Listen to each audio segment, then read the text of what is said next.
a lot of people don't understand. A lot of men think that women are gold diggers and they only want men with money.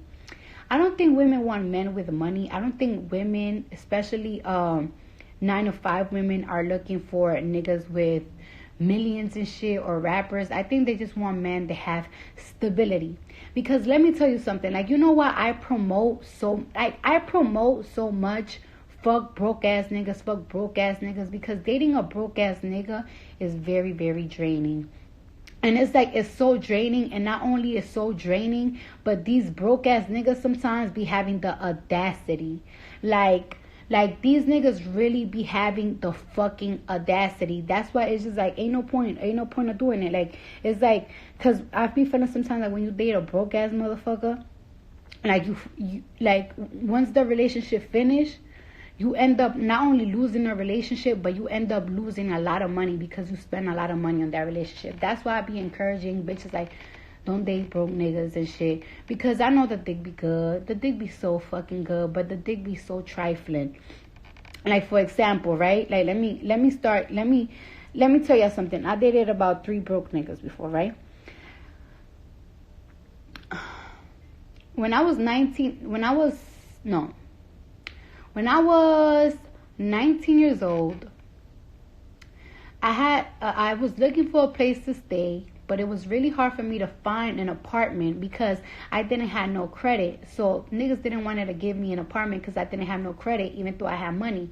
So I was fucking around with this guy, right? That he was making money, but he really wasn't making money. He wasn't making like enough money, because he wasn't making enough money to the point that like he had his own apartment. Like, this nigga was living with his dad, but he had a nice little apartment and everything.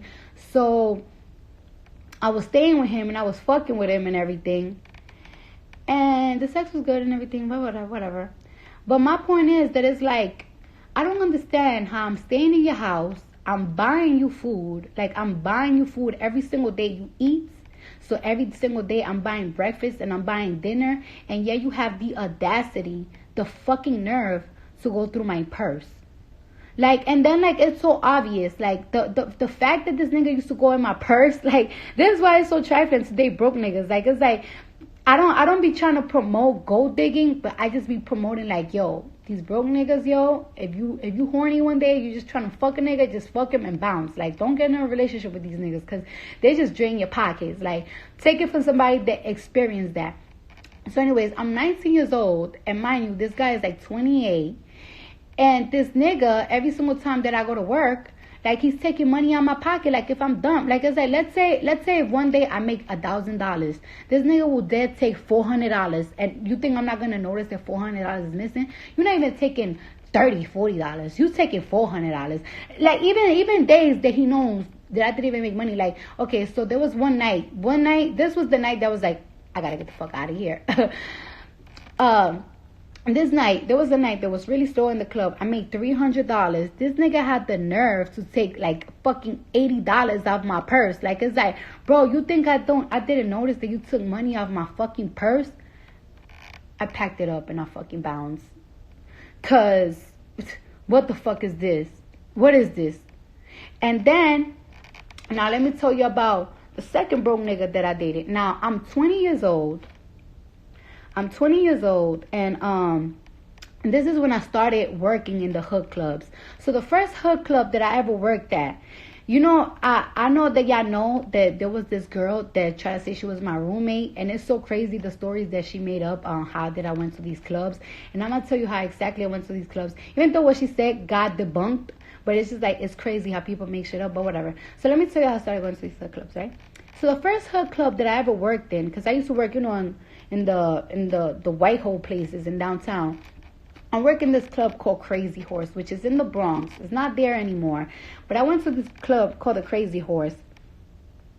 And I meet this guy, and he was so beautiful. He was so fine. And he threw me like $1,000.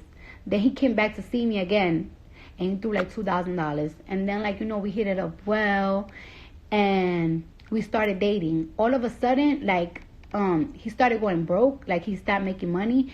And then, like, the girls in the club started finding out what I dated him. And they're so crazy. Like, you see how the strippers be in the movies? Like, they really be like this in the thing.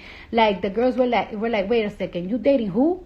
And I was like, I'm dating this guy. And everybody started laughing in the locker room. And I don't even know these bitches. Like, I've been working in this class for 2 months. And I'm like, what's funny? I'm like, what's funny? Because it's like, I really wanted to be vulnerable. I'm like, well, what happened? But it's like, you got to be tough when you work in certain places. So I'm like, what's funny? And they was like, you see, you find out.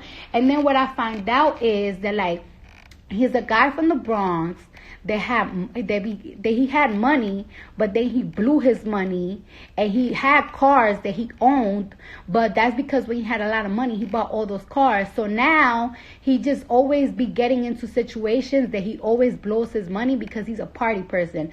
So now this nigga, I'm stuck with this nigga, and he's broke as fuck.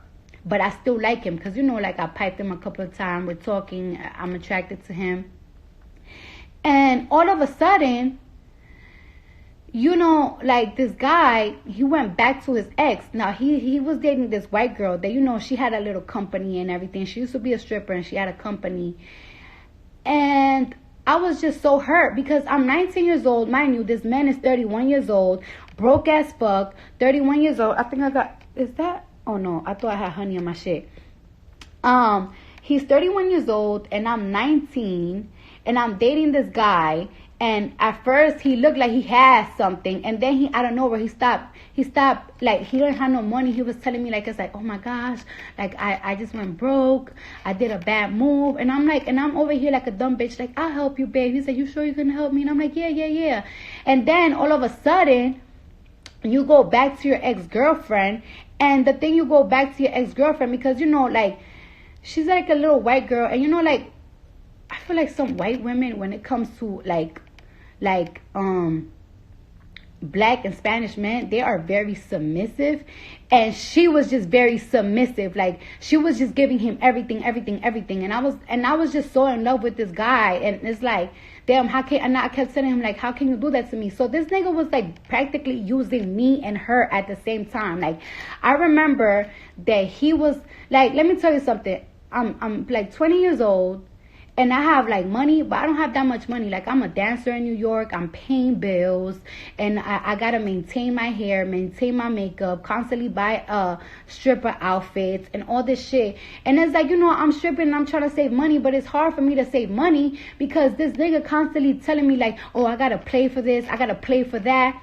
So I remember that he was like, oh, I'm about to do a play in California. All I need is like $5,000. So it's like $5,000. Like, it might not seem nothing, but it's like when you have, like, let's say you have about like $10,000, $15,000 saved up. When somebody asks you for $5,000, that's $5,000 that you have less. Like, it was a lot of money for me. So it's like I lent him the $5,000.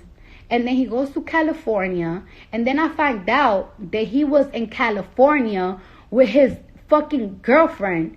And I was just so mad. And the crazy shit is that was on Valentine's Day. So that day, and that Valentine's Day was on a Tuesday. And I was like, damn, it's too late to go to the club that I'm working with downtown. Because, you know, you got to be there from like 8 or 4 in the morning. And I don't want to go to Crazy Horse because it's a slow night. So I was like, let me try this new club, Sue's. So I went to Sue's on a February 14th on my first time. And I made so much money the first night that it's just like, it's like, that's why I be saying sometimes when I be telling women, like, it's like when you brokenhearted, just go to work because it just distract you. So, you know, after that Valentine's Day, I stood with this man for 2 more months. And, like, I will say that the 5 months that I was with this man, I spent about fucking $10,000 because he wasn't the type of nigga that not only are you broke, but it's like, let's say if you broke, right? You want to stay in the house. You want to stay in the house. You know that your bitch is paying for everything. So you might just want to stay in the house and chill. Now, this was the type of nigga that wanted to always be in a party. And he always wanted me to pay for the drinks and pay for fucking the weed and pay for everything. And it's just like, bro, like, you just don't have no type of consideration for my fucking check. So that's why I was like, nah, I can't do this. I can't do. That's why I was like, and never again. Because it's like, not only like as you, like, you niggas is broke, but y'all take advantage. Like, and that's why I be telling women, like, it's like, when y'all are with a nigga that have money, take advantage, because these niggas will take advantage of you if they ain't had it. If you want something, ask for it, because these niggas, they not ashamed to ask you for anything. Like, a nigga could see you busting your ass at work, and they will still be like, babe, can you lend me this and that? Like, it's like, nigga, I bust my ass on that shit. Like, I was fucking shaking my ass in heels for 8 motherfucking hours, having niggas slap my ass till I couldn't fucking feel my skin no more.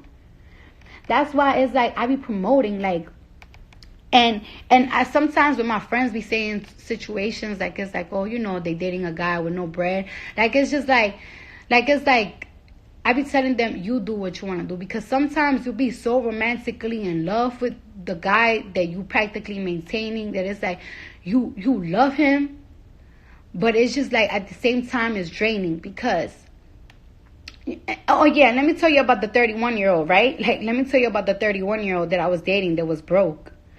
Like, after I left him, his girlfriend, she became obsessed, like crazy obsessed. Like, I started dating this new guy, and, you know, I just moved completely on. I changed my number and everything. And this girl, she just became so weirdly obsessed. Like, it's like, I remember when I bought 3 pair of shoes, and she bought the same 3 pair of shoes.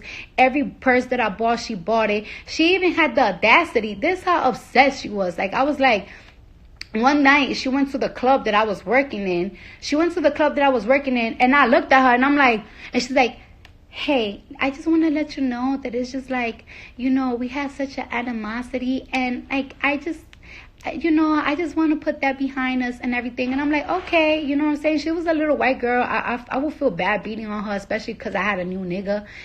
And then the next day, the guy that I was dating, the 31-year-old, he gonna call me, like, it's like, yo, why would you do that to this girl? Like, why would you steal her purse? I'm like, what?